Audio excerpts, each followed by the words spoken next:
Practical tools for a sustainable lifestyle. How to create an environment and develop the habits and behaviors necessary to achieve and maintain results. That's really what we're going to be focused on here today throughout this presentation is how do we sustain these results and maintain the results that we finally get. We know that we have to develop new habits and behaviors to be able to achieve our goal, whatever that is, whether it's a body weight or a certain performance goal. We have to change our habits and behaviors to be able to get there. But then how do we set up our environment and really change who we are so that we're able to sustain and maintain those results going forward? So, why am I the person to tell you this? I'm a fitness coach. I work in the gym. I love working out. I just love all this stuff. It's just easy for me, right? That isn't 100% true. I am not a robot. I love to eat. Yes, I do love to train. I've been an athlete most of my life, but I also put on weight very easily. I wasn't raised with all these amazing food habits or, a great understanding of food. I had to cultivate that along the way. Like I was a pudgy kid. Even being an athlete, I was always a little thicker than I would have liked to be. Even, into my 20s, I was still not as fit as I should have been for the amount that I was working out because I didn't have an understanding of food and I really loved to eat.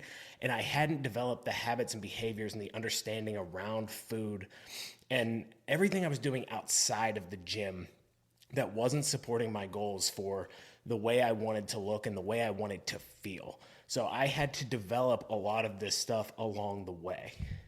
And through that journey, I've dealt with body image issues and food issues. So, like I said, being an athlete my entire life, it helped keep me fit and I always felt good. I was a decent athlete, if I might like brag a little bit myself. I was pretty good, but could maybe I have been better, but I never looked the way that I wanted to. I never looked like the athlete I felt like, and that led to a lot of struggles with my body image. And in through my 20s, it really was hard to kind of figure out how to wrap my head around what I wanted to look like and why I didn't look the way that I wanted. And even as I developed some of these habits and got lean and finally got abs, and it didn't satisfy me the way that I wanted to. So I had to figure out how to shift my mindset to be happy and content with what I looked like and what I felt like. So I'm going to talk about that mindset shift that I went through. But just know that just because you reach a certain goal doesn't necessarily mean that you're going to be happy or satisfied with yourself. So you have to develop this mindset also around that's part of the environment is what's between your ears as well. So we're going to focus on that. I have issues and obsessions with food. Like I said, I love to eat. I can very easily overeat. If you see me at a party or an event or on the weekend, we go out. I can very easily overeat. I don't get full very easily. Like I said, love food, so it's very easy for me to overeat if I don't find ways to restrict myself or, work around what I want to do. Like if I want to go out and enjoy myself, I need to figure out how to balance that within the context of my entire diet so that I don't end up feeling too bad after the fact. I've dealt with alcohol addiction in the past. Not necessarily like a daily thing, but when I drank, I love to drink. It probably comes into the whole food thing. I think I have some impulsive, addictive personality traits that lead me to overdo a lot of these things. So having to overcome that as well, because I didn't stop that until I was 29. I'm 32 now, but trying to figure out how to balance that with liking to drink and still, having this lifestyle. I balanced it, but it wasn't in a healthy way. So I've figured out different ways to, balance that. I quit drinking for myself, but I think there's ways to kind of, work it into your lifestyle if you want. So this is a sustainable lifestyle seminar because I've built this sustainable lifestyle from a place that was not sustainable. That's why I understand what to do and why to do it. And it didn't just click one day. It wasn't just like all of a sudden I just stopped loving food. I stopped loving to drink. Started moving more, found that I was just happy in my body. I didn't have to do any work. It was just like one day I was like, oh, I reached the point where I'm good. No, I mean, even at my leanest points in my life, I was still not satisfied with what I looked like because I felt like this thing could have been better, or that thing could have been better, or a little bit fat here, you know, whatever it was, just constantly judging myself, but having to figure out how to create an environment, sustainable habits, and a mindset that really, really helped me. So changing my environment, making sure that I don't have food in the house that does not support my goals, quitting alcohol, all of those things were the ways that I changed my environment to help me sustain this lifestyle. Shifting my mindset of focusing on what was really important to me, not necessarily how lean I was. That wasn't who I was. I identified as, this person who was fit and lean, and I tied my identity to what I looked like physically. Shifting away from that mindset really helped me kind of get over the body image issue that I'm still working through. It's still a constant work in progress, but I am much happier today at a much less lean physique than I used to have. So I've shifted my mindset to focus on how I perform, how I feel, how's my sleep, how are my energy levels, how's my mental health. So shifting that mindset to value those things over just what I look like. And that goes along with reassessing and redefining your values, which we will go over here. So if we're focused on creating a lifestyle, we need to define the life that we want to live. How do we normally do this? We set goals. I'm sure you've heard of SMART goals. SMART, the acronym stands for specific, measurable, achievable, relevant, and timely. So this is a way of goal setting that we set a specific goal that is measurable, that we think is achievable or attainable, that's relevant to us and has a timeline. I don't love this way of setting goals. Now, some of the goals that we set will be SMART goals. We do need to have things that are measurable and that are attainable, that are on a timeline so that we hold ourselves accountable to that. But just setting these goals by themselves is not enough. There's not enough tying you. There's no why behind it. There's no reason for it. It's too easy to say that can wait till tomorrow. Like if my goal is just to lose 20 pounds in, 4 months, whatever it is. Let's say that's my goal.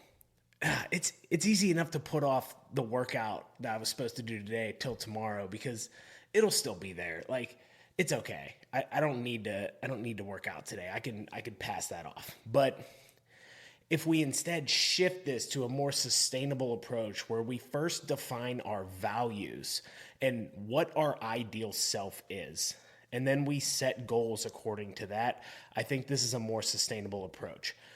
There's a quote from one of my favorite authors, Mark Manson. The truth about goals. A goal is simply a destination, not an equation for happiness. So a goal is just getting you to a point, but getting to that point isn't necessarily going to achieve happiness for us. Goals take repeated effort for a long time. You need habits to achieve a goal. So it's not just about achieving the goal, it's about how we achieve the goal. Therefore, the point of a goal isn't the goal, it's the habits the goal motivates you to adopt. So we have to be more process oriented, and that is also going to help us, again, change who we are, what we do on a daily basis, so that when we get to that goal, we've already developed the habits and the behaviors necessary to be the person that has achieved that goal, and it will make it easier for us to maintain. So we start with defining our values. Now, think about your ideal self. This is where the values are going to come into play. What is it that you value as a human being? We are going to set our values across the board. So we use the example of say being fit and healthy.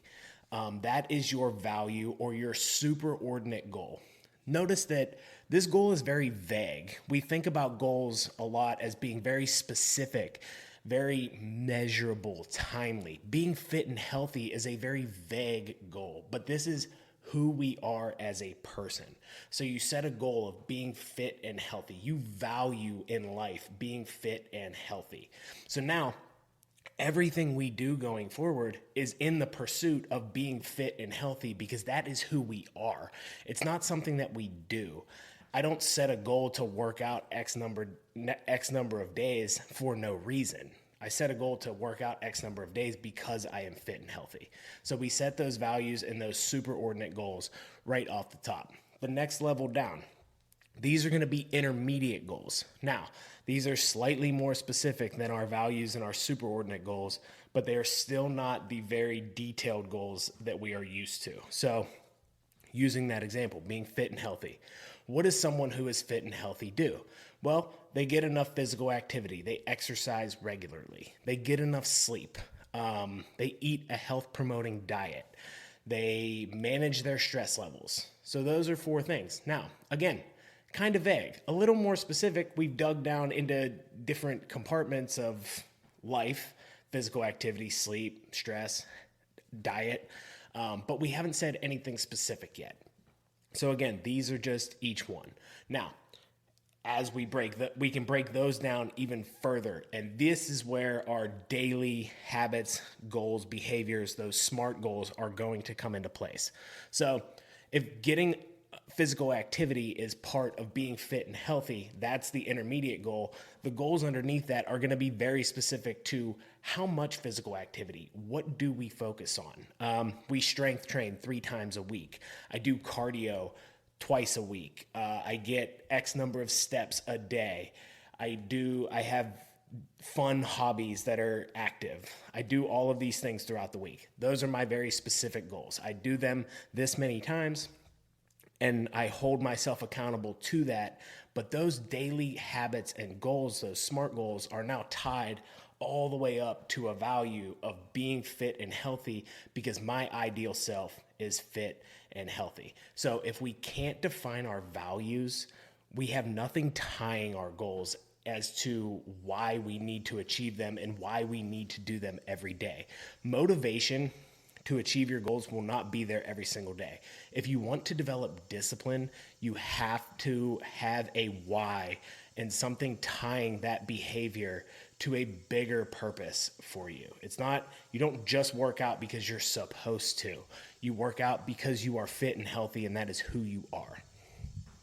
So I'll give you an example of my goal hierarchy. I kind of use the be fit and healthy, so I will just go with that. That is a value of mine. I obviously value that. It's my job. It's who I am as a person. That's why it is my job. I believe that everyone can benefit from being fit and healthy, so I want to take my knowledge of that and help people do it. But I can't do it if I don't first lead by example. So what does being fit and healthy mean to me? My intermediate goals are to be physically strong. I really value strength. It's something that I love to do. It's something that I love to be. So that is one of my goals, is being physically strong. Now, I also eat a healthy diet. I also have a goal of having good enough endurance. I'm not an endurance athlete. I don't care about being able to run a certain amount, but having a decent VO2 max, being able to walk without getting winded, being able to climb a flight of stairs without being out of breath, that is good enough endurance to me. So that's kind of what I focus on. So my subordinate goals, my very specific daily, weekly goals are to strength train 4 times a week. I value that. That is going to make me physically strong. Now that even filters down further, but we'll just go there for now. Other goal is to walk 12,000 steps a day. I don't necessarily always reach this, but I set that goal high so that I can have the good enough endurance and make sure that I'm getting enough daily movement. And then one of the other things I do is only keep health promoting foods in my house. If the food does not fit into my diet or my diet plan, I am not going to keep it in my house because I will end up eating it. So that is a very specific thing that I do to prepare myself and tell myself that I am going to do so that I don't end up, going off track. I have a couple other examples. You can do this for relationships, your career. I recommend starting there. So do something for you physically, mentally, have a value for yourself and what you want to be. Then something in your relationships as a person, because those are very important. And then something for your career. Start with those 3 values and go through and do this exercise and see if these goals are easier to maintain and it's easier to develop habits when you have these values and you really have this why behind why you're doing everything that you're doing on a daily basis. All right, so setting up your environment for success. We're not just going to grit and will our way to do everything. That's not what people think disciplined people just have more willpower. And I am here to tell you that that is not true. When you look at people like fitness coaches and fitness influencers online who are quote unquote disciplined, they're not necessarily doing anything mentally outside of, what you might be doing. We don't want it any more than you. We just have those values in place and we've created an environment for success. Alex Hormozy said, people with self-discipline don't have more willpower. They figure out how to alter their environment ahead of time to make it easier for them later. So it's not about resisting the cookies right now. It's about removing them from sight 2 days ago. That's what I mean about keeping health promoting foods in my house. I can't not eat enough protein because all I have in my house is high protein food. I can't eat the whole bag of chips because the bag of chips isn't there. There is no decision to be made. My food is prepped ahead of time. I set my menu for the week.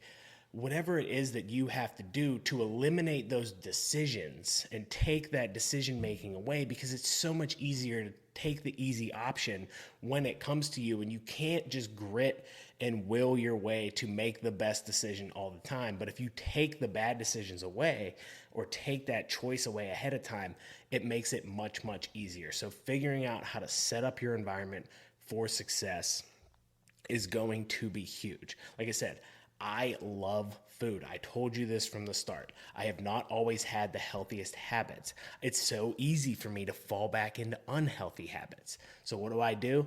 I make sure that those healthy habits are right there. They're accessible to me. Another thing we can do is habit stack. So finding things that you already do every single day. So if you want to take, a certain supplement every day, what would you do? I'm going to put that supplement next to something that I already do every day. So if I want to take creatine every day, I'm going to set it out right next to my coffee maker because I already make coffee every day. So I'm going to see the coffee maker, I'm going to see the creatine, I'll put it in some water and I'll drink it right then and there.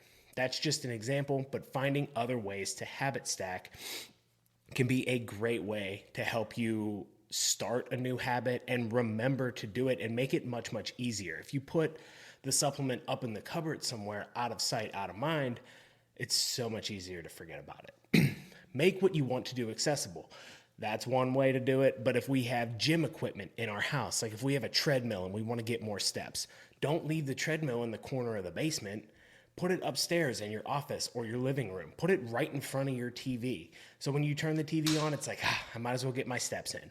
So make sure that you make accessible what you want to do. Have your fitness routine fit your lifestyle. Don't try to fit in 5 days a week when you can only do 3. Make it work for 3 days a week. Do the best you can in those 3 days. Make sure that your goals also align with how much you can actually do, because this sets the expectation so that we're not disappointed when we don't become a bodybuilder because we can't work out 6 days a week. We can only do 3. So setting that expectation of what is a reasonable goal for you to reach with the time that you have available. You have other priorities. So that's where the values come into play as well. We can prioritize those so we know how much fitness we can really fit into our lives and what we can achieve with that goal. Also, find a gym that's close to your house. Don't try to go far away. Find a time of the day that works for you. Get some accountability, especially at home. Make sure that your family understands what your values are, what your goals are, and the behaviors that you're going to set for yourself. And then find active hobbies and activities. If you want to drink less, find other friends that are doing things that aren't going out to the bar. Find people that are doing active, fun things, going paddleboarding, pickleballing, whatever it is. Find new hobbies and activities that help you make it easier to do health promoting things and make it easier to not do things that are not health promoting for you. All right, so we know what we value now and we know what we need to do, but how do we really do it? How do we set up this sustainable lifestyle? What are the habits and behaviors that we need to establish and accomplish? So it all starts with an exercise routine.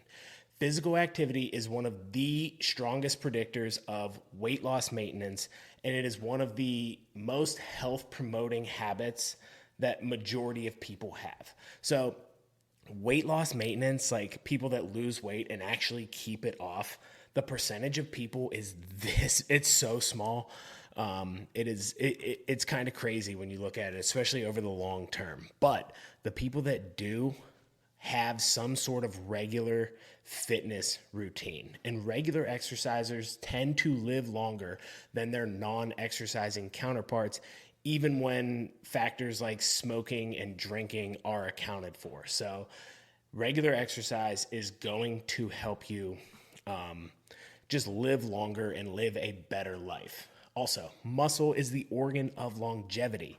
It's going to help you with function. It's going to help your metabolic health, your glucose control, insulin resistance, also help your immune system. It does all kinds of amazing things. So we need to build and maintain muscle. Also, cardio is great for the heart and very closely tied to longevity. Okay, great. I get it. I'm already exercising, but why do you need to tell me this? So most people, motivation for exercise will tend to wane very easily.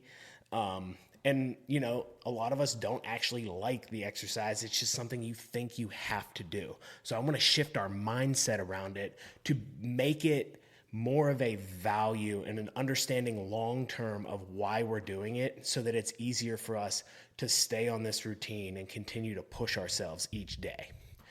So if you're already exercising, are you doing it consistently enough? Are you fitting it into a very consistent schedule and have a very consistent plan to follow that fits that schedule? Are you exercising with the right intention? Are you doing it with enough intensity to make sure that you build muscle, you build strength, that your cardio actually gets better? Or are you just kind of going through the motions because you think you have to and you actually hate it? So we need to set a long-term sustainable goal in mind with exercise so that we can stick to this routine and that we actually get the health benefits and the muscle, the strength, the function, the heart health benefits of exercise, and we're not just going through the motions. So I love the concept of the centenarian decathlon that Peter Attia outlined in his book Outlive. This is not like a sponsorship of Peter Attia. I don't agree with everything that he says, but I really like this concept. So a centenarian is a person who lives to 100 years old, and there's groups of people in the world. I'm sure you've heard of the blue zones. We're not going to talk about that because I don't think it's necessarily a thing. But these are people that regularly live to 100 years old. We're thinking about living the longest life possible. They tend to live very long and healthy lives and have a very short decline and leading to their death. So that's kind of what we want to do. We want to live as healthy as possible, improve our health span as long as possible. So that is the centenarian aspect of it. The decathlon part, we're going to pick 10 activities that we want to be able to do into the late stages of our life. So we will all have a final decade of life.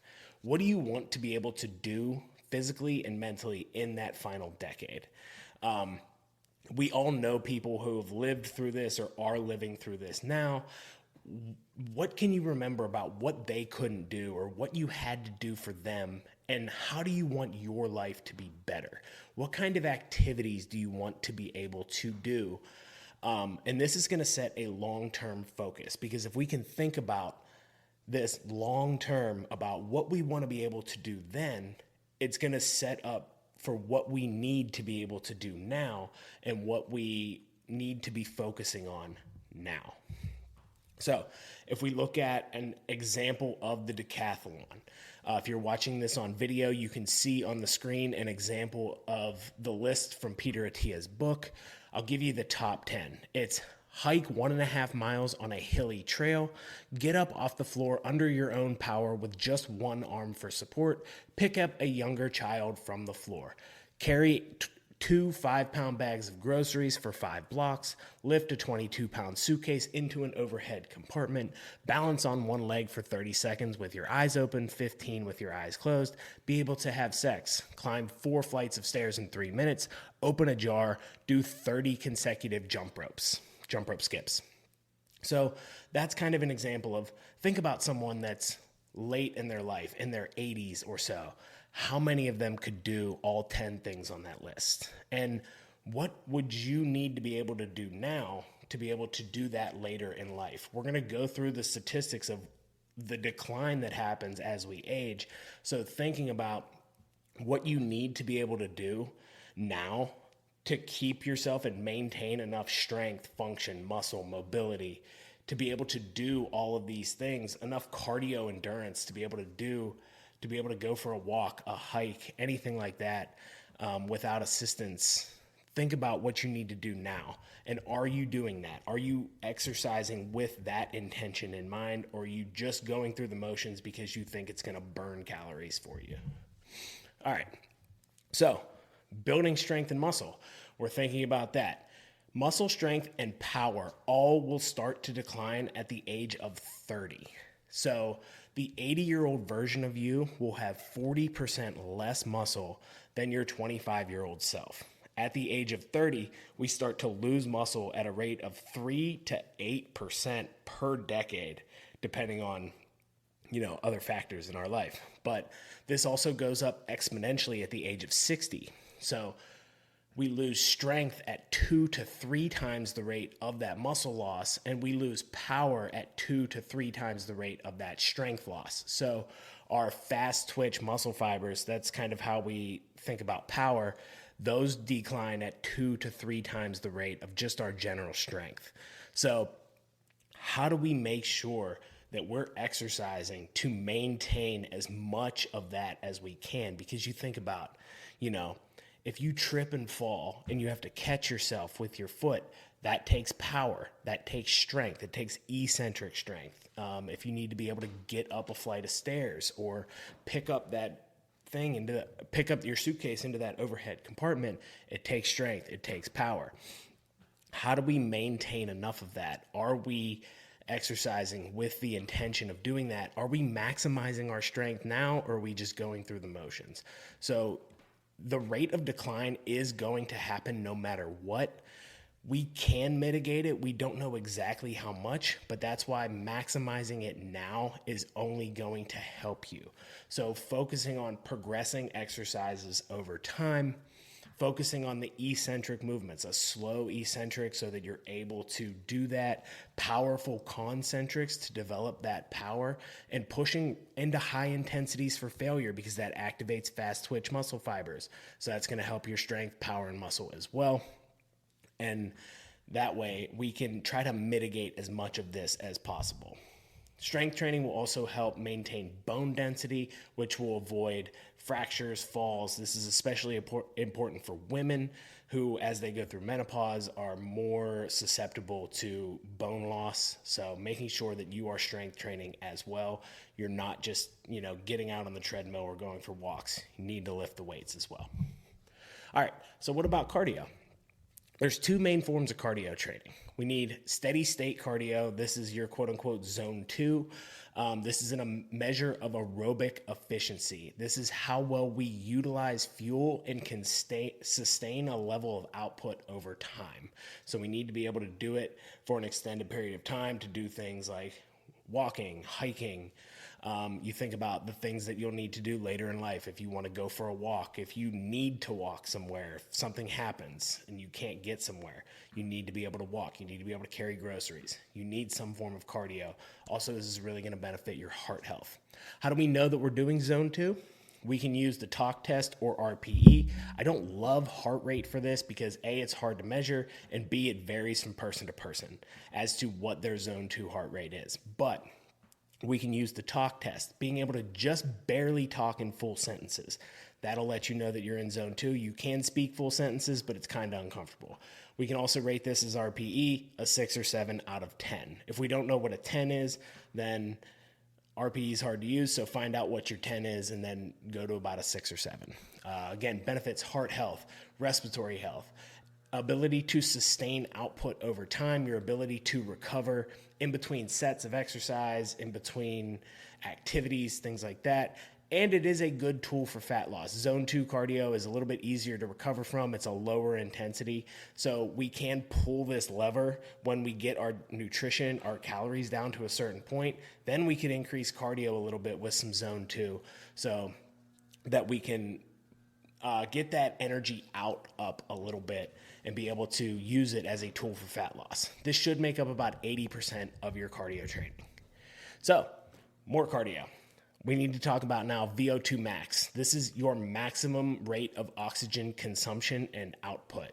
Why is this important? Because it is very closely tied with longevity and your overall health as you age. It's very closely tied to all-cause mortality. A higher VO2 max leads to a longer, better life in most cases. And this is going to decline significantly over time. Even from elite levels, you are going to have drops from the time you're 25 all the way until the end of your life. So we need to make sure that we are training this as much as possible.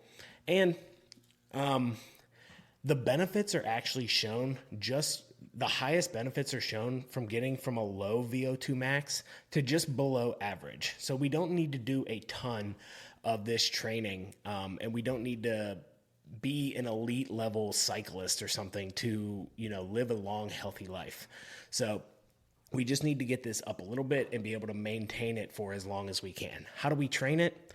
We're going to do 3 to 8 minute kind of all out intervals. Whatever level of output you can sustain for 3 to 8 minutes, you are going to do that with equivalent rest. So either a very slow pace or just stopping completely for the same amount of time, making sure your heart rate and your breathing rate can come back down. And then that will train your VO2 max. It will increase your VO2 max and hopefully lead to better health. Use cardio modalities that are easy on your joints. I like the rower, assault bike, spin bike, those kind of things. If you are a very good runner, you can do this with running as well, but I'd like something lower impact, especially when you're kind of pushing toward these intensities. All right, the sustainable training protocol. Now, we've kind of laid out what we need to do. How do we build this into our life? This is the minimum that I would expect someone to do. We're going to strength train a minimum of 2 times per week. I would say 3 because I think muscle and strength is that important, but I understand that people are busy. So what we're going to do is focus on heavy compound lifts to build that strength, focus on single arm and single leg work as well. Make sure that that is included. We need that for the stability, the balance, and also just to make sure that we're isolating each side of the body. We're going to do slow, controlled eccentrics. Doesn't have to be seconds at a time, but just make sure you're not just dropping the weight. Slow, controlled eccentrics is going to help build muscle. It's going to help us, the trips and falls and catching ourselves and all that kind of stuff. Eccentrics are going to help with that. Powerful concentrics. Let's build that power. Let's build that strength and make sure that we're pushing in close proximities to failure. If you don't know what those are, go back and listen to some of my podcasts that explain kind of what intensities you need to be pushing at for strength and for muscle. Make sure that you're pushing hard. It should be at least a 6 or 7 out of 10 every single set. For muscle, it's going to get up a little higher than that. So make sure you're pushing intensely. Let's get at least 2 zone 2 sessions a week. This can be as easy as going for a walk. And make sure we get at least 1 VO2 max session. So we're at a max of, 4 or 5 training days a week. Some of those are just walking. So maybe you can do them on the same day. Maybe if you only have a couple days, make sure that you're fitting enough in. And then make sure you get as much daily activity as you can. Find the highest step count that you can maintain, or, whatever your active hobbies are. Make sure you get those in as much as possible. Just try to get as much daily movement as you possibly can. Just doing work in the gym and then sitting all day is not going to be quite enough. The sitting kind of outweighs what we can do in just an hour in the gym. So make sure that you're getting enough daily activity as well. All right, we got the training down. Let's talk about nutrition. That's probably the hardest part of the sustainable lifestyle. So let's make sure that we really get that down and that we can build a nutrition plan that works for our lifestyle. So we need to understand the fundamentals. First thing, always with nutrition, is going to be calories. Energy balance is going to control our weight overall, no matter what. Now, this is a very complicated topic. There are a lot of things that affect both energy in and energy out. I'm not going to dive into all of them, but just understand that calories in versus calories out is going to control our weight. If we want to lose weight or maintain a level of maintain a certain body weight, we're going to have to practice some form of restriction in our life. What that restriction is doesn't matter. You can do fasting, you can do calorie tracking, you can measure your food. That's what I do. I hate to track my food, but I make sure that I portion control by putting everything I eat on the scale so that I know exactly how much I'm eating. I eat a lot of the same things every day, so it's kind of easier for me. I know how much of it I need to eat, but I'm still putting it on the scale every time, because if I don't, it's so easy for me to overdo it. I told you I love to eat. So if I don't portion control that way, I will overeat without even trying. So finding some form of restriction, even if it's low carb, vegan, I don't care. Whatever form of restriction works for you, that's what you need to do to maintain a certain body weight. We're also going to think of calories as a budget throughout the week. So we have a maintenance level of calories that's 7 days out of the week. So maybe we can play with that a little bit if we want to leave ourselves a little more room on the weekends or hard training days, and cut back a little bit on other days. And that makes it easy for us to sustain our diet as well. We have some room to enjoy ourselves, but we restrict somewhere else. Protein, the most important of the macronutrients. It is 4 calories per gram. Protein builds muscle, it supports metabolism, it does all kinds of good things. It can provide very energy efficient sources of calories. If we're finding lean protein sources, they're typically going to be lower in calorie. We can eat higher volumes, and that is going to help us nutritionally in our restriction as well. We want to aim for 0.7 to 1.2 grams per pound of body weight. Whatever fits your preferences in that range is going to be just fine. Even if you're vegan, even if you're omnivore, doesn't matter. Get your protein in that range. It should be sufficient for you to build and maintain muscle. Now, fats. We must consume fat. We can't produce all of the healthy fats, the omega-6s and omega-3s that we need, so we need to consume them. We want to make those about a minimum of 20% of our caloric intake. This is going to help make sure that we maintain proper hormone function and nutrient absorption. This also provides our body with a fuel source. Now we can go from 20% up to about 40.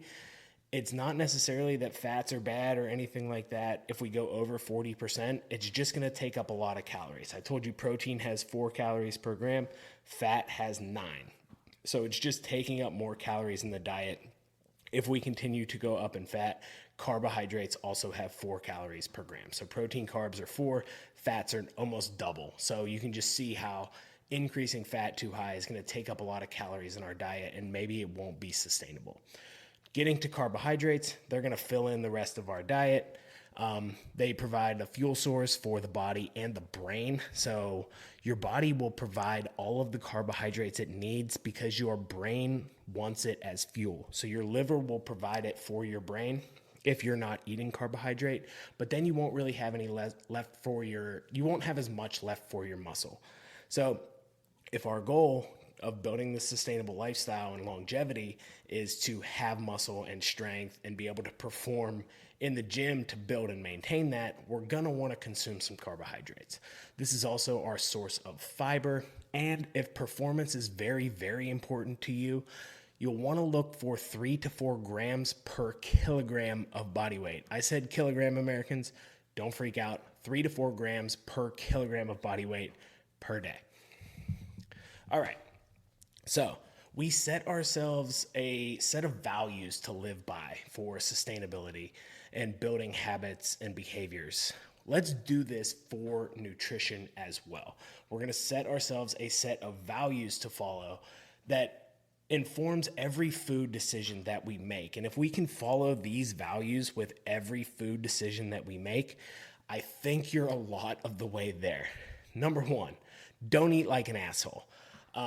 This is kind of self-explanatory, but I feel like it's a great way to make it resonate with people. It's like, find, again, some form of restriction. Don't overconsume foods that you know for a fact are not good for you on a regular basis. Sure, we can enjoy some dessert every once in a while. We can enjoy some processed foods, but let's not make them our entire diet and just overconsume them and stuff ourselves and eat until we're sick outside of like Thanksgiving or Christmas. So don't eat like an asshole. Number 2, prioritize protein. If you are always prioritizing protein and lean sources of protein at that, it's going to help you restrict calories, make sure that you get your protein in. It's probably going to be more satiating.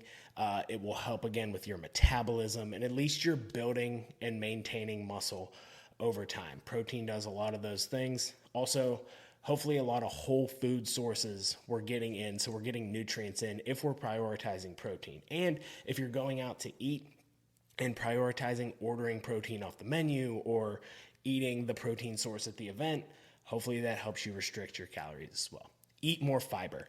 Fiber is great for our health in general. It lowers all kinds of blood markers. It's good for our heart. It's good for digestion. It also will help us increase food volume. You think of fibrous foods, you think of vegetables, you think of fruits. So we can increase our food volume and hopefully slow our digestion, help us feel more full. It also benefits our metabolism in a similar way to protein because it takes more energy to break it down.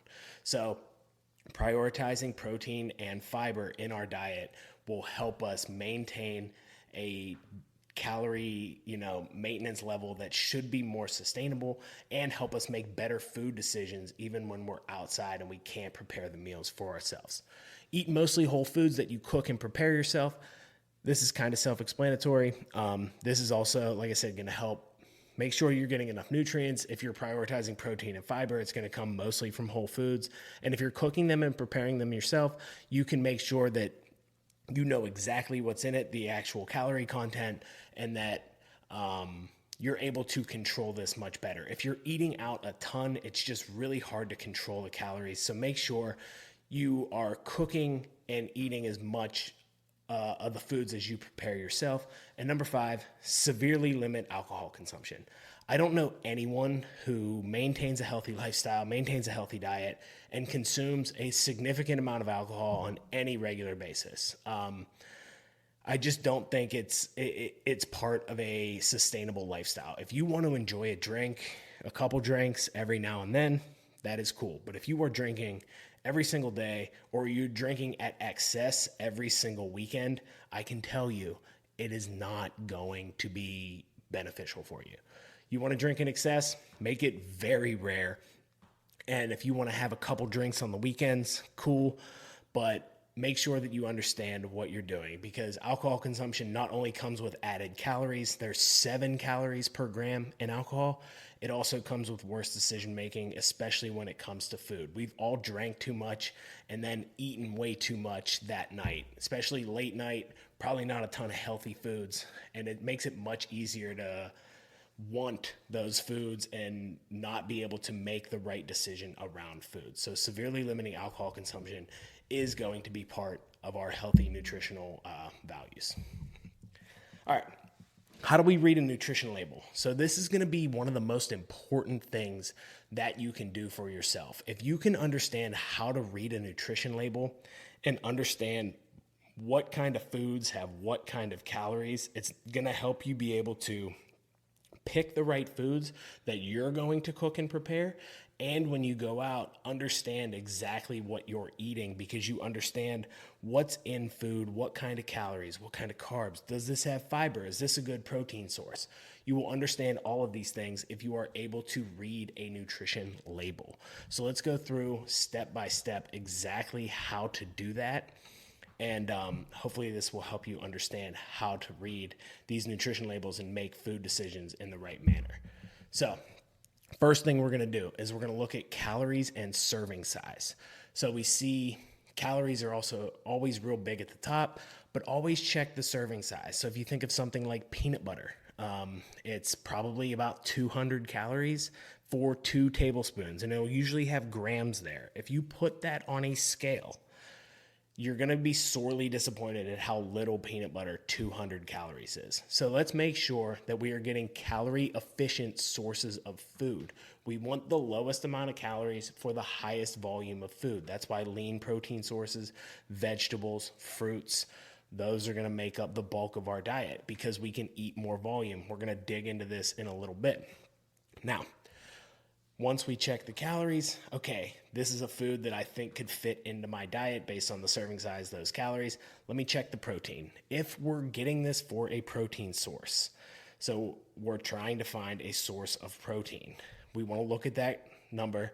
If the protein grams times 10 are greater than or equal to the calories per serving, then this would be considered a good protein source. This is my protein rule. It's not necessarily my rule. It's a rule I heard, but I've followed it for a long time, and it has really helped me choose foods that fit into my diet, and I'm able to get my protein in without trying super hard by just prioritizing foods that meet this protein rule. Then we're going to check the fiber, especially if this is something like a bread product or any kind of high carb product. I want to make sure that there is at least some fiber or a decent amount. When you're comparing things like protein bars, look at the fiber content, because that's going to tell you if there's higher fiber, it will probably help make you feel more full. It will, again, slow your digestion. So things like snacks, make sure that they're higher fiber. We want to try and get 25 to 35 grams of fiber if we're a woman, 30 to 40 grams of fiber per day if we're a man, just based on your caloric intake.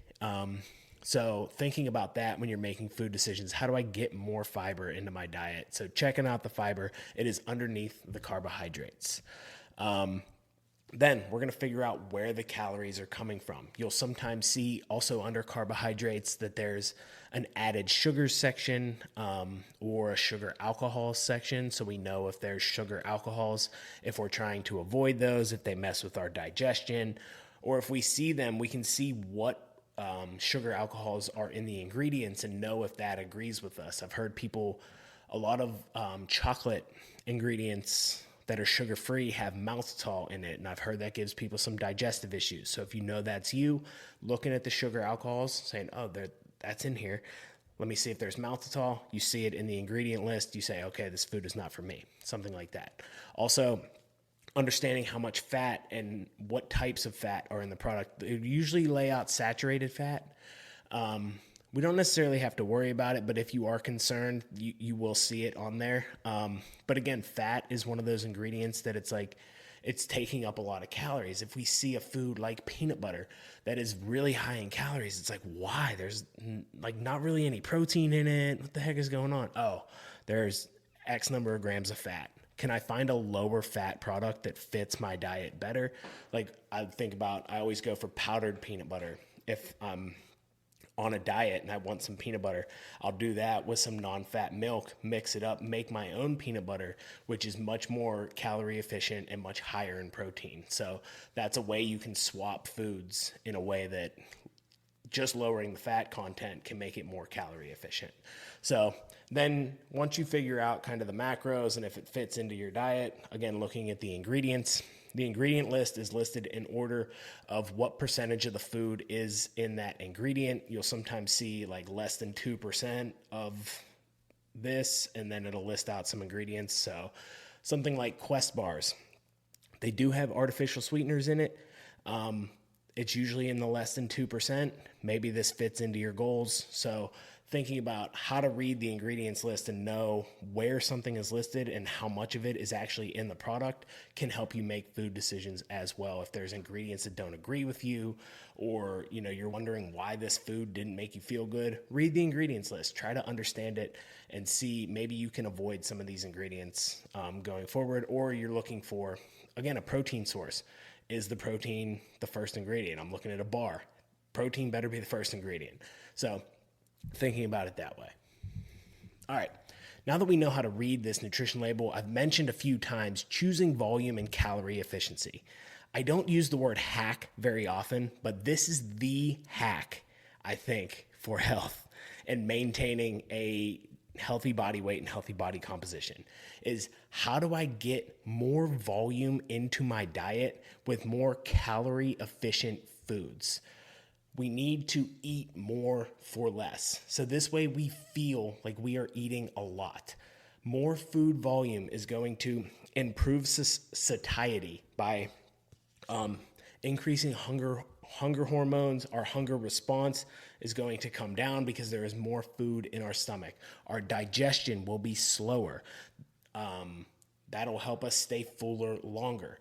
This is going to help us psychologically. If you think about eating a giant salad over eating, a hard-boiled egg, a cheese stick, and a handful of nuts, you're probably going to feel better after eating the giant salad with chicken on it and all these veggies, as opposed to eating 3 tiny little things that you didn't have much texture. And so it's going to help us psychologically if we can eat more food for less. Also, this is probably going to lead to us eating more protein and more fiber because, again, lean protein sources, we're going to be able to eat more of them for less. We're going to see that in a second. But being able to do that is only going to help us. Think about how much broccoli you could eat for a small amount of calories as opposed to, pasta or something like that. So making your carb source, your starch, a little bit smaller and increasing the veggies can help increase food volume as well. So let's see again how this plays out. We're going to look at it with meat. If we look at lean sources versus fatty sources of meat, I found a lot of these on the FDA's website. So comparing 100 grams of all of these foods, I'm going to take them in order for people who are just listening. So the first one is shrimp. 100 grams of shrimp is 85 calories. 100 grams of chicken breast is 120 calories. 100 grams of salmon is 130. Chicken thighs are 145. 93.7 ground beef is 150. A pork chop is 170. 80-20 ground beef is 250 calories. And a ribeye steak is 260 calories. So we think of something like a chicken breast versus that ribeye steak. We could have double the serving of chicken breast. We could have 200 grams and still be under the calorie content, and we'll almost double up the protein of something like a ribeye steak. So not that a ribeye steak is bad, but if we want to get more volume into our diet for less, we want to feel like we're eating more and we can fit it into our diet. We can fit the 260 calories. Why not eat 200 grams of chicken breast versus 100 grams of a fatty steak? So that's just a way to think about this. And if you think about this with something like vegetables, it is even a better number. Like I said, a food like shrimp, 85 calories and 20 grams of protein for 100 grams. Like, how much of that could I eat and still get away with it? I could eat almost 4 servings of that for the same as 100 grams of ribeye steak. So 400 grams of shrimp or 100 grams of steak. you can do these things that kind of help you fit a diet that really works for you and gives you a lot more volume per calorie. Like I said, if you put this list of veggies versus like other carbohydrate sources, you'd be shocked. So if you're really trying to diet, upping that veggie content could be a really great way to help you increase food volume and make you feel like you're eating more and keep you fuller longer for less calories, especially when you're looking at processed foods that are very easy to consume, tend to be very calorie dense because they have added oils, they have added sugars.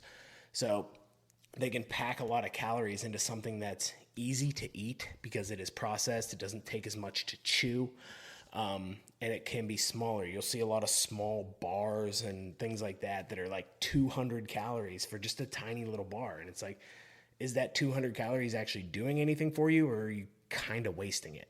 So unless you really need that fuel right away, like you're running a long endurance race or you're a high level CrossFit athlete and you need calories right now, we want to try and avoid those calorie dense sources when we're trying to maintain a healthy diet and a healthy body weight and composition. All right, we can find these more calorie efficient sources everywhere. And this actually, to me, makes grocery shopping and reading menus a really fun game. So trying to find these calorie efficient swaps in our diet that really work for us. I list out a few here. And this is a great way also to manipulate your diet just a little bit to help you eat less calories and control your calories a little bit better without too much effort. So let's take like whole eggs, for example. Say you have eggs in the morning. Let's just shift that to egg whites. Or maybe we do half regular eggs, half egg whites. That gets us more protein. It's going to be much less calories. And we didn't really have to change much in our diet. We didn't have to change the food that we ate. We just added egg whites, took out an egg yolk, and saved ourselves some calories and got more protein in. So that's a great way to do it. Things like sausage and bacon, they make chicken and turkey versions of that. Shifting out deli meats for sandwiches, choosing things like turkey and chicken, those leaner sources. Just shifting full fat dairy to non-fat dairy will infinitely expand how many calories and how much you can eat and how much protein you're going to get in. Non-fat dairy, you will get basically pure protein and you'll save yourself a ton of calories there. So that's a great way to do it. Choosing low carb bread products. They're typically lower carb because they're higher in fiber. So you can get more fiber into your diet and a lower calorie intake just by shifting to like a low carb wrap. Now, when we think about net carbs, they will say that the fiber cancels out the carbs. This might not necessarily be the case because fiber does have carbohydrates and there are digestible forms of fiber. So there is soluble and insoluble fiber. Insoluble is non-digestible. Technically will pass right through the system, so you won't really get calories from that. But you can't necessarily cancel out all the fiber like they will tell you on a nutrition label. So if you think about that, still choosing the low carb, higher fiber source is going to give you the benefit of more fiber. It's probably going to help keep you fuller. So even if the calories aren't necessarily 100% as low as they say they are, it's still probably the better option. So you can find those swaps everywhere. And then there's all kinds of other ones that you can do. I mentioned powdered peanut butter for regular peanut butter.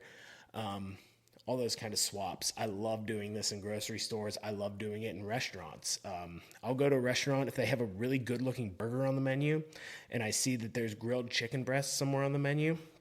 I'll ask if I can get that grilled chicken breast on my burger so that I get all the fun toppings that I really wanted, but I can cut those calories a ton. If we think about how much lower the chicken breast was in calories than like the 80-20 beef, which is probably what you're getting in a restaurant because they want that fat content because it tastes better. You're cutting the calories basically in half. It was 120 to like 250. So you cut the calories in half of whatever you're eating by getting the chicken breast instead of the burger. So that's an easy swap that you can make anywhere, anytime. So Again, applying this thinking to restaurants. How do we look at a menu and be able to go out and get a good meal without destroying our diet and having these feelings of guilt of eating off track and not feeling great? We need to understand how to make these food decisions and be able to make them on a menu, even if the calories aren't there. A lot of places put the calorie content on there, which is great, but it's also easy enough for us to justify an extra couple hundred calories if the meal is cheaper. They've shown this in fast food restaurants that people will still make the unhealthier decision because it is cheaper and they'll get more calories for less money. So psychologically, it might not always pan out if you're not shifting your mindset and really thinking about it in terms of your goals. So first thing with making a food decision is understanding the restaurant that you're going to. Understand what type of place you're going to. And make sure that you look ahead if it is possible. Sometimes they'll only have calorie contents on the menu online and they won't or they'll have nutritional information online, they won't have it in the restaurant. So if you can look ahead, make sure that you do, and try to avoid places that are just going to make it super, super difficult. I think of places like Italian restaurants in America. Just make it really, really hard. The portions are big. There's a ton of carbs. There's a ton of fats added into stuff that you don't see. Places like Mexican, Chinese, again, giant portion sizes, very high in carbohydrates and fats at the same time. Places that have appetizers, like a Mexican restaurant that has like chips and all this kind of stuff, that's really going to add up on the calories. So try to avoid those places if at all possible, but we can't always do that because somebody comes into town, they want to go to this place. Okay, I'll come with you. I can't, tell that family member, no, it's okay. We're going to make the best decision possible. So what you're going to do when you go to the restaurant is you're going to find your entree. You're going to pick one that has a good lean protein source that you like, or something that you can swap in that also takes minimal other edits. So if it's something like a ribeye steak, rice, and veggies. Okay, maybe I can swap in chicken, get the rice and veggies. Something like that. Something that's an easy swap. And that doesn't have a ton of sides, a ton of sauces that you need to edit everything out, because that can be a whole thing when you go to a restaurant. So pick something that doesn't have a ton of editing and that is not going to have like a ton of sauce and hidden calories packed in it. Simple meals are going to be best. And then you're going to pick the best side option that you can. If you can pick your sides, great. You know what sides to pick. I don't need to go through a list of telling you to pick the vegetables, pick the side salad, do all that kind of stuff. You know the side options to pick. If you get to pick them, pick the ones that fit your goals. You need to make that decision for yourself because your preferences also matter here. You got to pick ones that you like, but make sure that, they are ones that support your goals. If you want to pick a sandwich, or you're going to a place that only really has sandwiches, how do I make the best option here? Is there a lower calorie bread swap that I can make? Wraps aren't always lower calorie, but sometimes they can be. So maybe swapping to a wrap might make it a little bit better. And can I swap the protein source in that sandwich as well? I made the example of, swapping a burger for a chicken breast. That's something that you can do. Always choose lower calorie sauces or swap out to a lower calorie sauce. If you're ever unsure, or even if you are sure, getting the sauce on the side is always a good decision, because then you can always portion as much as you want. You don't even have to eat it all, especially if you pick the lower calorie option. You can do that. So we're going to avoid things like ranches, mayos, aiolis, oil-based dressings. We're going to avoid especially getting these on our food already. If we really have to get like the ranch or the mayo, make sure you get it on the side so that you can portion yourself and then portion control yourself. Don't just dump the whole cup on when you get the cup of ranch. Portion it correctly. Opt for things like mustards, barbecue sauces. As long as they're like, most barbecue sauces aren't too bad unless they're overly sweet, packed with sugar. So if you can figure out if that barbecue sauce is low calorie, then go for it. We want light or fat-free dressings. We're always going to go for something like a vinegar-based dressing. probably over oil. In most cases, that's a pretty safe bet. I've seen some vinegar sauces that do have oil in them as well, so be careful with that. And then go for things like hot sauces. Those are usually pretty low in calorie. We're going to seek out options on the menu that are grilled, blackened, steamed, low fat, sugar free, have a lot of vegetables. We're going to avoid things like creamy, fried, saucy, fatty, breaded, buttery. Now, they taste great, but there's a ton of hidden calories packed into that. So it's best to just swap that out where we can, because we know we're saving calories. If you can get an egg white omelet, you guarantee that you are saving calories over a whole egg omelet that is probably already cooked on a skillet with oil. The ingredients inside are probably cooked in oil, but we can guarantee that we'll save calories by swapping to the egg white omelet instead of the whole egg omelet, something like that. I use the example of Olive Garden, which a lot of people wouldn't think you could actually eat at, but there is actually a few lower calorie options that you can get there and still kind of enjoy yourself. So they have a chicken scampi dish on the menu and a shrimp scampi dish on the menu. You wouldn't think they were very different, but if you read the description of each of them, the chicken scampi is cooked in a creamy scampi sauce. And you look at the calories, it is over 1,000. It's like 1,070 or something. Then the shrimp scampi is a lighter version cooked in just a garlic sauce, not a creamy garlic sauce, just a garlic sauce.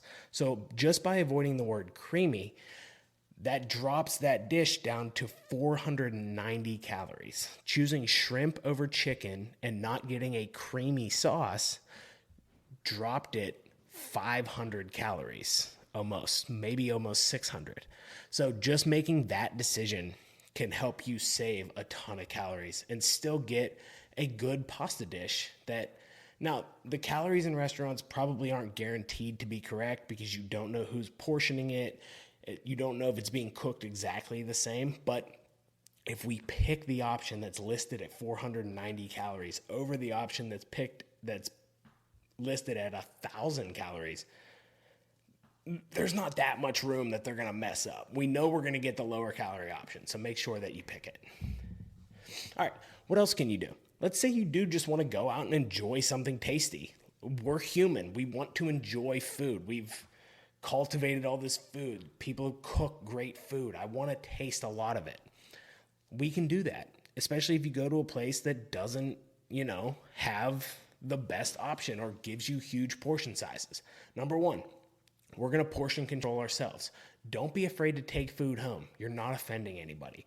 Ask for a box as soon as you get your meal so that you can literally put half of it right in the box and put that away. You don't even have to see it. You don't have to make the decision to eat less food. Avoid drinking your calories. Drink diet beverages, get black coffee, all those kind of things. And then severely limit alcohol. This goes with not drinking the calories, but also will help you make better food decisions. Eat before you go. Make sure that you get your protein in so that you're not eating more just to get more protein when you go out. You've already got your protein out of the way. And if you want to pick a tastier, higher carb meal, you know that you already got your protein in. And you won't be starving when you're making these decisions. So you're not looking at the food super hungry and the delicious calorie dense option is staring you in the face and you really need it because you're hungry, or at least you feel hungry. Also, we can budget our calories. I mentioned earlier about budgeting your calories for a week.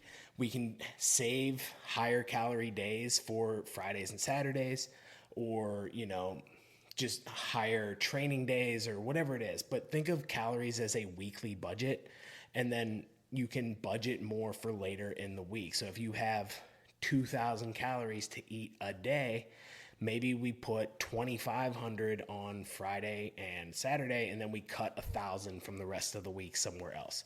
Calories work in a budget or in a weekly time frame. Now, weekly is not even necessarily the way they work. Calories in, calories out is constantly happening. That's why it doesn't matter just day to day. And we can think of it as a week because that makes more sense to us. I could tell you it's a 10-day budget and it'd be just fine. So just thinking of it as a weekly budget makes it easier on you to actually budget out those calories. Or you can budget your calories throughout the day. So if you know you're going to go out for a meal at night, maybe I just cut back on some foods that I'm eating during the day. I cut back on my carbs and fats. I still make sure I get higher protein in so that I save some calories for later.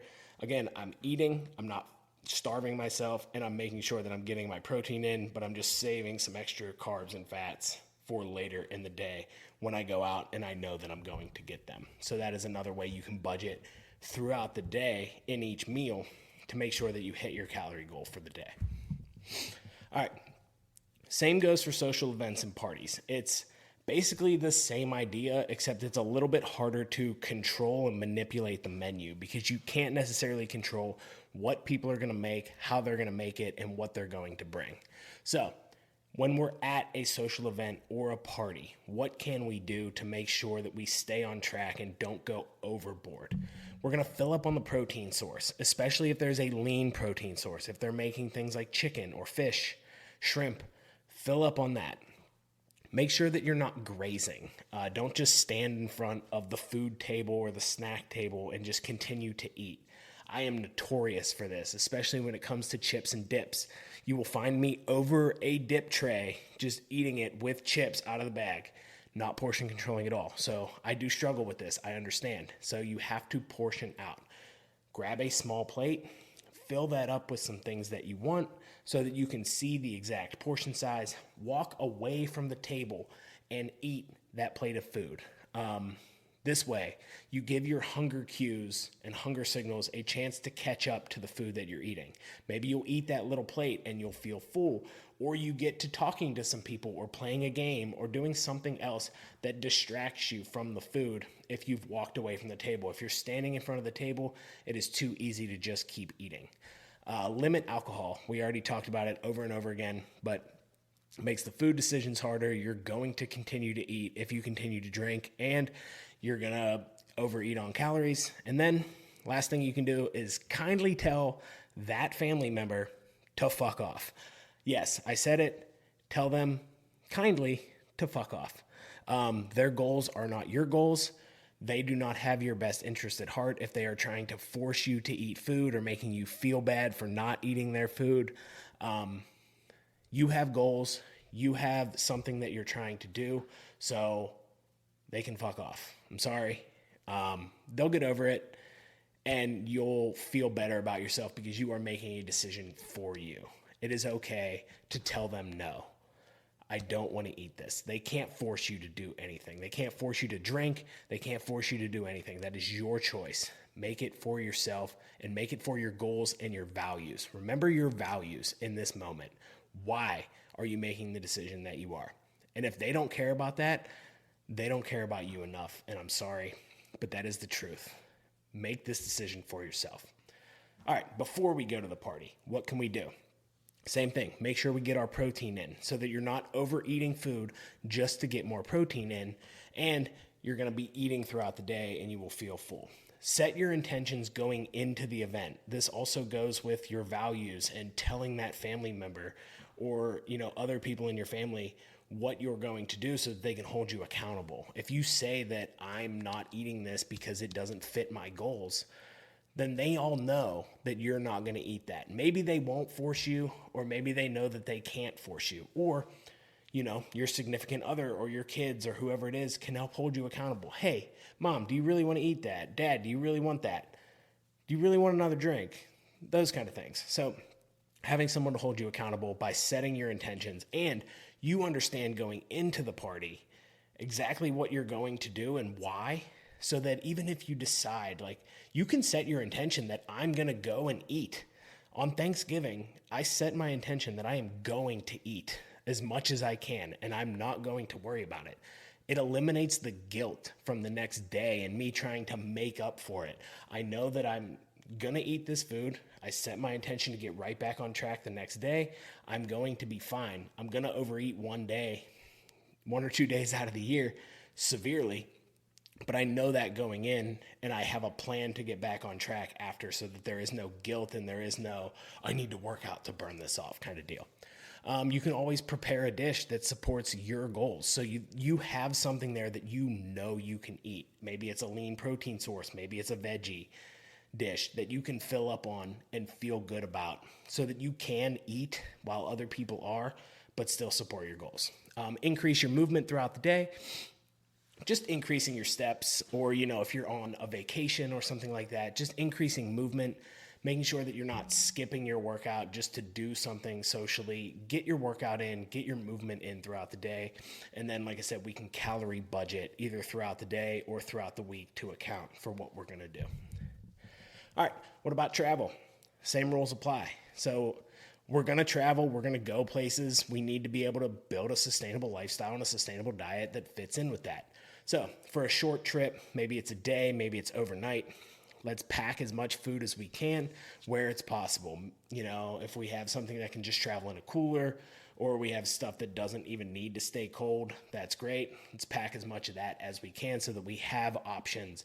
So that if we are hungry, we don't even have to make a decision. We just have whatever that is that already supports our goals. Have go-to fast food options. We'll go over what some of those might be.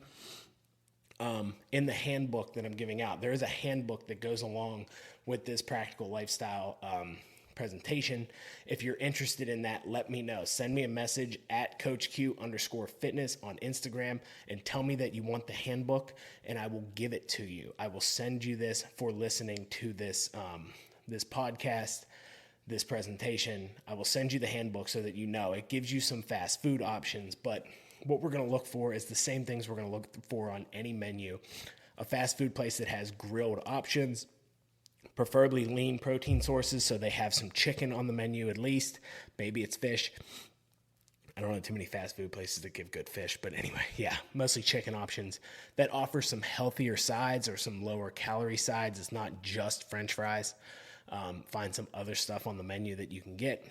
And then, like I said, apply the same process through the menu. Make swaps where you can. Sauces on the side, lower calorie sauces, all those kind of things. Avoid drinking your calories. I especially put this for things like coffee. If you're going to drink coffee when you go on a trip or you're driving, limit the calories that are going in that. Get sugar-free where you can. Get fat-free milk when you can. Drink it black if you can. Zero-calorie energy drinks if you need caffeine. Avoid drinking calories, especially, like I said, from things like coffee and stuff. And then for short trips especially, just relax. You're not going to die if you don't eat. Even if you're a little hungry, it'll be okay. You can make it home, or you can wait. You don't have to eat just because you're driving somewhere. You won't die, I promise. Just relax. For longer trips, like a vacation or a getaway, again, we're still going to pack as much food as we can. When we get to our destination, go grocery shopping. If you can't go grocery shopping because you don't have time or you don't know where it is or whatever the case, you can get groceries DoorDashed now. There is no excuse. I know a guy who's a fitness coach who DoorDashes a microwave to his apartment or his hotel room if it doesn't have one. Now, not all of us have the means. He says it costs maybe like $30-$40, but he'll literally DoorDash a microwave so that he can microwave food. You have options. I'm not saying you have the resources or you need to DoorDash a microwave, but you have options. Use all the restaurant, event, and fast food rules that I already presented to you, and make sure that you prioritize your movement. Try to get workouts in on vacation if you can. If you really don't want to, that's totally okay, but make sure that you're still prioritizing movement. Vacations are a great time to get out, walk around, see different places. It's a great way to see places is to walk or bike around. Or if you can walk to a restaurant instead of drive, walk to it. Prioritize getting those steps in. Do some active activities, see sights, do fun things, but prioritize movement so that you are still getting as much movement as you can. Even if, like I said, you want to take a break from the gym, I totally get it. I take breaks from the gym too, but make sure that you're still getting movement and you're not just being a completely sedentary for an entire week, especially if you're going to be eating more. Utilize some of that if you can, but it's not working to burn off calories. It's just prioritizing movement because that's part of your life. That's part of what you do. It makes you feel good as well. You get sun, you get steps, you feel a lot better. So do that. It's a great way to de-stress and relax as well as going for a walk. So prioritize that movement when you travel. All right. That is basically it. 2 things that I want everyone to remember is that all of these things are just guidelines, especially with the restaurants, the travel, all that stuff. It's if you want to stay on your goals, you totally can. But you can also do whatever the fuck you want. I promise you can do whatever you want. Like I said, I'm just giving you examples and guidelines for how to build a sustainable lifestyle. If you want to go out and enjoy yourself, that is great. Just understand what you're doing and why you're doing it. Make a conscious decision, because you'll know if you value being fit and healthy that you cannot go out and make bad decisions over and over and over again and be a person who is fit and healthy. You need to either avoid going out or make better decisions when you do, but you have to make that conscious decision of how you're gonna, do that. Either do I budget calories so that I can go out and enjoy myself, or do I just get right back on track after I go out for one meal and enjoy myself so that it doesn't snowball into a whole weekend? So I'm still doing what I want, but understanding that I have values and I have goals that I want to live by. So I'm making conscious decisions to do what I want. And again, when you go to the party or the family event and someone tries to force you to do something, they can't, because you're doing what you want to do because of your values and your goals. So do what you want and remember those values and just make a conscious decision as to why you're doing what you're doing. And the other one I'm going to tell you to always remember is that you do not have to be consistently perfect. You just have to be perfectly consistent. Let me explain to you what that means. I am not perfect 100% of the time. I told you I still battle with food issues and body image issues, and it is hard for me sometimes to resist food. I go off track when I don't really plan to, but I don't let that lead me to guilt or starving myself or just working out the next day just to burn calories. Like, I gotta work that off. I don't do that. I just get right back on track, and I don't let it snowball into multiple meals, multiple days, multiple weeks at a time. Get right back on track.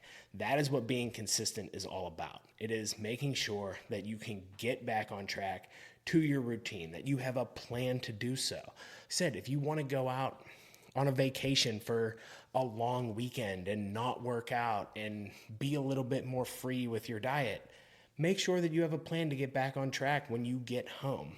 Because if you don't, it's too easy to just say, I don't feel like cooking again. Eating out was really good. I'm going to eat out. I don't want to work out. No, you're going to go home. You're going to get back to your routine. You're going to go grocery shopping when you get back. You're going to have meals prepped. You're going to have food options there for you to get back on track, to be consistent. So you don't have to be perfect, but you have to continue to be consistent and consistently get back on track each and every time. That is what makes the difference between people who sustain this over the long term and people who do not.